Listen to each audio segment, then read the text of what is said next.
ఆంధ్రప్రదేశ్లో ప్రతిపక్ష నేతల మీద అలాగే సీఎం మీద వరుసగా రాయితో దాడులు జరుగుతూ ఉంటే పోలీసులు అలాగే పోలీస్ బాస్ డీజీపీ ఏం చేస్తున్నట్లు అంటూ కేంద్ర ఎన్నికల సంఘం డీజీపీ పైన ఆగ్రహం వ్యక్తం చేసినట్లుగా ఒక వార్త సోషల్ మీడియా వేదికగా చక్కర్లు కొడుతున్నటువంటి నేపథ్యంలో ఈ అంశానికి సంబంధించి మనతో మాట్లాడేందుకు ప్రముఖ రాజకీయ విశ్లేషకులు ఉప్పలపాటి శ్రీనివాస్ చౌదరి గారు మనతో ఉన్నారు. సార్తో మాట్లాడదాం. సార్ నమస్తే అండి. నమస్కారం సార్, ఆంధ్రప్రదేశ్లో ముఖ్యమంత్రి జగన్మోహన్ రెడ్డి మీద ప్రతిపక్ష నాయకులైనటువంటి చంద్రబాబు, పవన్ కళ్యాణ్ గారి మీద వరుసగా రాళ్లతో దాడులు జరుగుతూ ఉంటే పోలీసులు అలాగే డీజీపీ ఏం చేస్తున్నట్లు అంటూ కేంద్ర ఎన్నికల సంఘం డీజీపీ మీద సీరియస్ అయినట్లుగా ఆయనకి వార్నింగ్ ఇచ్చినట్లుగా కూడా ఒక వార్త సోషల్ మీడియా వేదికగా చక్కర్లు కొడుతూ ఉంది. ఏంటి సార్, దీని మీద మీ విశ్లేషణ ఏంటి?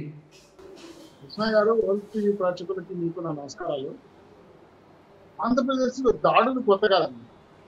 కాకపోతే ప్రతిపక్ష నేతలు ముఖ్యమంత్రి పైన దాడులు కొత్తగా ఏర్పడతాయి. గతంలో డాక్టర్ సుధాకర్ దగ్గర నుంచి, అలాగే సుబ్రహ్మణ్యం డ్రైవర్ గారి నుంచి, అనంతబాబు డ్రైవర్, అలాగే అమరావతి రైతులపైన, ప్రతిపక్ష నేతలపైన, ఎస్టీఎస్సీలపైన చిరుగమండనం, అలాగే ఎస్టీఎస్సీలపైన మూత్ర విసర్జన, అనేక అంశాలపైన పట్టపగలు శ్రీకాళహస్తిలో ఒక మహిళను వివస్త్రం చేసి ఇల్లు ఖాళీ చేయటం, తిరుపతి చిత్తూరు జిల్లా ప్రాంతంలో పలమనేరు ప్రాంతంలో ఒక అమ్మాయి జై తెలుగుదేశం అనే దానికి కళ్ళు బిగేసింది, అనంతపూర్లో నరికేసింది, మోదీ సభకి వెళ్తే ఇతన్ని గొడ్డలతో నరికి చంపేసిన విషయాలు మనం చూసాం. అంటే ఆంధ్రప్రదేశ్లో సామాన్య ప్రజలు సర్వసాధారణంగా దాడులు జరుగుతుంది. లా అండ్ ఆర్డర్ ఉందా? ఐపీఎస్ సెక్షన్ ఉందా? ఐఏఎస్ సెక్షన్ ఉందా? లేదంటే వైసీపీ సెక్షన్ ఉందా? కొన్ని అనుమానాలు రాష్ట్ర ప్రజలకు ఉన్నాయి. సరే, ఇప్పటి వరకు ఒక ఎత్తు, ఇప్పటి నుంచి ఒక ఎత్తు. ఎందుకని అది వచ్చిందంటే ఇప్పుడు ఎన్నికలు దగ్గర పడ్డాయి. ఎన్నికలు దగ్గర పడినప్పుడు సాధారణంగా రాజకీయ నాయకులు ప్రజల దగ్గరికి వెళ్తారు. ప్రజల దగ్గరికి వెళ్ళినప్పుడు ప్రశ్నిస్తారు, మాట్లాడతారు, డిస్కస్ చేస్తారు, అనేక అంశాలు ప్రస్తావిస్తారు.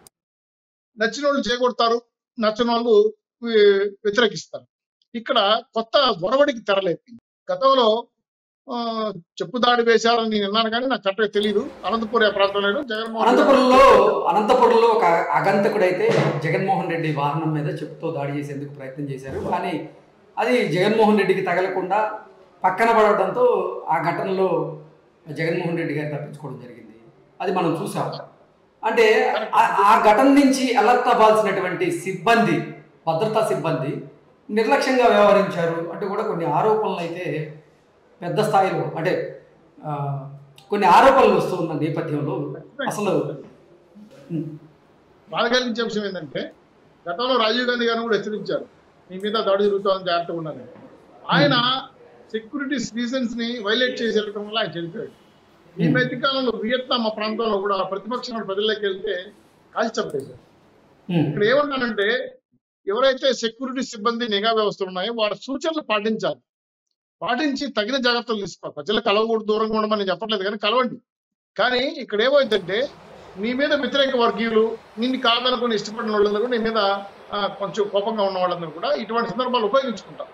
దీన్ని అవకాశం ఇవ్వకుండా విపక్ష నాయకులైనా సరే, పార్టీ నాయకులైనా సరే, తెలుగుదేశం పార్టీ నాయకులైనా సరే, జనసేన కానీ బీజేపీ కానీ, గతంలో మోడీ గారు వచ్చారు, జల్గూరుపేట సభ జరిగింది, పెద్ద ఎత్తున డిస్టర్బ్ అయ్యారు. మైకల్ డిస్టర్బ్ అయ్యింది, సిబ్బంది సరిగా వర్క్ చేయలేదు, ట్రాఫిక్ జామ్ అయిపోయింది, భారీగా జనం సఫర్ అయ్యారు అనే విషయాన్ని మేము చూసాం.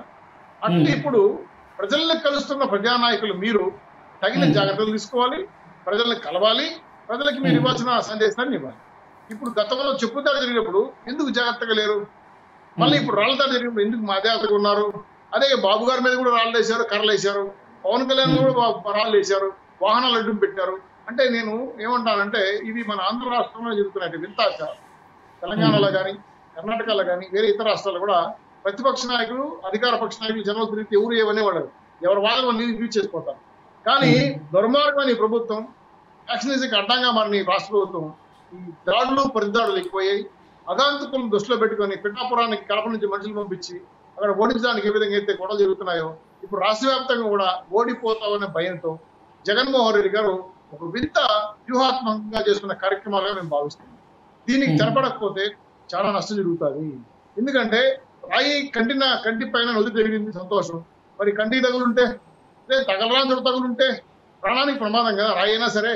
నిరణం ఏంటంటే, దాడులే ఒక రకంగా చెప్పాలంటే అసాంఘిక చర్యలు, ఆటవిక చర్యలు. మీరు ఏదైనా ఉంటే ప్రజలు గెలవాలి, ప్రజల మనసులు గెలవాలి, ప్రజల దగ్గర ఓట్లు వేయించుకోవాలి. అంతేగాని దాడి చేసినంత మాత్రం సింపతి జరుగుతుందని. గతంలో రాజశేఖర్ గారు చనిపోయారు, పాదయాత్ర చేశారు. వివేకానంద గారు చనిపోయారు, దాన్ని వాడుకున్నారు. మళ్ళీ ఈ రోజు నిన్న బాబు ఈదులు ఎత్తేసారు, వాళ్ళు 30 మంది చనిపోయారని చీఫ్ సెక్రటరీ అంటారు. ఇందులో లెక్కల వాస్తవం మనకు తెలియదు. ఇవన్నీ కూడా శవ రాజకీయాలకి పరాకాష్ట కదా. అట్లా శ్రీనివాస్ చౌదరి గారు, గతంలో ప్రధాని మోదీ సభలో భద్రతా వైఫల్యం పొట్టొచ్చినట్టు కనపడడంతో కొంతమంది ఐపీఎస్ల మీద, ఐఏఎస్ల మీద కూడా వేటు పడింది. ఈ నేపథ్యంలోనే నిన్న జగన్మోహన్ రెడ్డి మీద దాడి జరగడం వల్ల డీజీపీ గారి మీద వేటు పడే అవకాశం ఉంది. కేంద్ర ఎన్నికల సంఘం డీజీపీ గారి మీద సీరియస్ అయింది, ఆయనపై వేటు వేసే అవకాశం కూడా ఉంది. ఆయనతో పాటుగా మరికొంతమంది ఐపీఎస్ల మీద కూడా వేటు పడే అవకాశం ఉంది అంటూ కూడా కొన్ని వార్తలు అయితే ఇప్పుడు సోషల్ మీడియా వేదికగా చక్కర్లు కొడుతూ ఉన్నాయి. దీని మీద మీ విశ్లేషణ? మంచి అభిప్రాయం చెప్పారండి.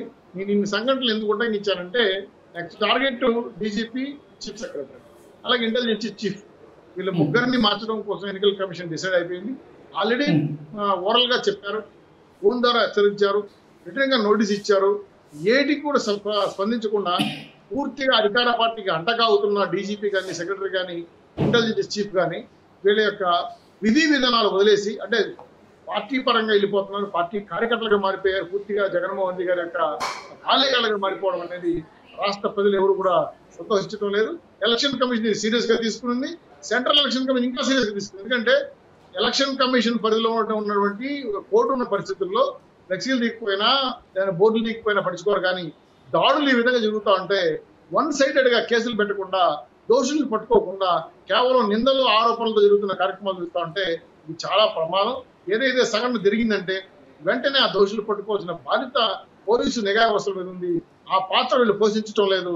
దీన్ని ప్రతిపక్షాలు వర్సెస్ అధికార పక్ష వారుగా మార్చేస్తున్నారు. ఈ గొడవల్లో ప్రజలు నష్టపోతారు, ప్రజలు బాధపడతారు, ప్రజలు సఫర్ అవుతారు. ఈ విషయాన్ని వదిలేసి ఈ చేయాల్సిన వాళ్ళు చేయకుండా ఈ పని, అంటే వాళ్ళ ధర్మాన్ని వాళ్ళు నిర్వర్తించకుండా ప్రతిపక్షాల మీద, అధికార పక్షాల మీద నిందలేసేస్తే ఇది పక్కదారి వెళ్తుంది. 2 మైండ్ గేమ్ ఆడే అవకాశం ఉంది.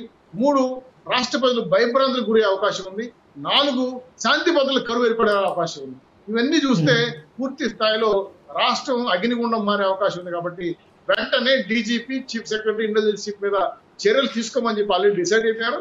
వీళ్ళు మారుస్తారు. మార్చకపోతే రాష్ట్రంలో శాంతి భద్రతలు కరువయ్యే పరిస్థితి ఏర్పడతామని ఇంటెలిజెన్స్ విభాగాలు కేంద్ర కమిటీకి చెప్పేశారు. ఇది వెంటనే వీళ్ళని తొందరలోనే దీని మీద నిర్ణయం వచ్చే అవకాశం ఉంది. అందులో భాగంగానే ఈ రాళ్ల దాడులు జరుగుతున్నాయి, అందులో భాగంగానే కుట్రలు జరుగుతున్నాయి. దీన్ని ప్రజలకు చెప్పడానికి అన్ని పార్టీలు రెడీగా ఉండాలి, ప్రజలు కూడా జాగ్రత్త పడాలి. ఎందుకంటే ఈ గొడవల్లో సమితులు అయ్యేది ప్రజలు అల్టిమేట్ గా. కాబట్టి ప్రజలు దూరంగా ఉండండి, ప్రజలు జాగ్రత్తగా ఉండండి, అప్రమత్తంగా ఉండండి. ఇంటెలిజెన్స్, పోలీసు వ్యవస్థలు వారి డ్యూటీని వారు సక్రమంగా చేయండి. కానీ బురోకట్లుగా మారిపోయి రాష్ట్ర ప్రభుత్వం అధికారంలో వాళ్ళ తొత్తులుగా మారదని చెప్పి మీ ద్వారా హెచ్చరిస్తున్నాను. నిఘా వ్యవస్థలు మరింత పదునుగా పనిచేయకపోతే మాత్రం అధికారులు, పార్టీ నాయకులు, ఎవరైతే రాష్ట్ర నేతలుగా ఉన్నారో వాళ్ళ ప్రాణాలకు ముప్పొందిన విషయాన్ని హెచ్చరిస్తూ, ఈ విధానం మంచి విధానం కాదు. 2 పార్టీల గొడవలుగా మార్చేసి కుట్రపూరితమైన అధ్యాయానికి అగ్నిపోయడం అనేది అంటే ప్రమాదం రాష్ట్రంలో. కాబట్టి అలకోలం అవుతుంది, రాష్ట్రం రావణ కష్టం అవుతుంది. కాబట్టి ఇది తెరవేయవలసిందిగా మీ ద్వారా విజ్ఞప్తి చేస్తున్నాను. ఇది మంచి సంస్కృతి కాదని హెచ్చరిస్తున్నాను. Okay sir, thank you so much అండి.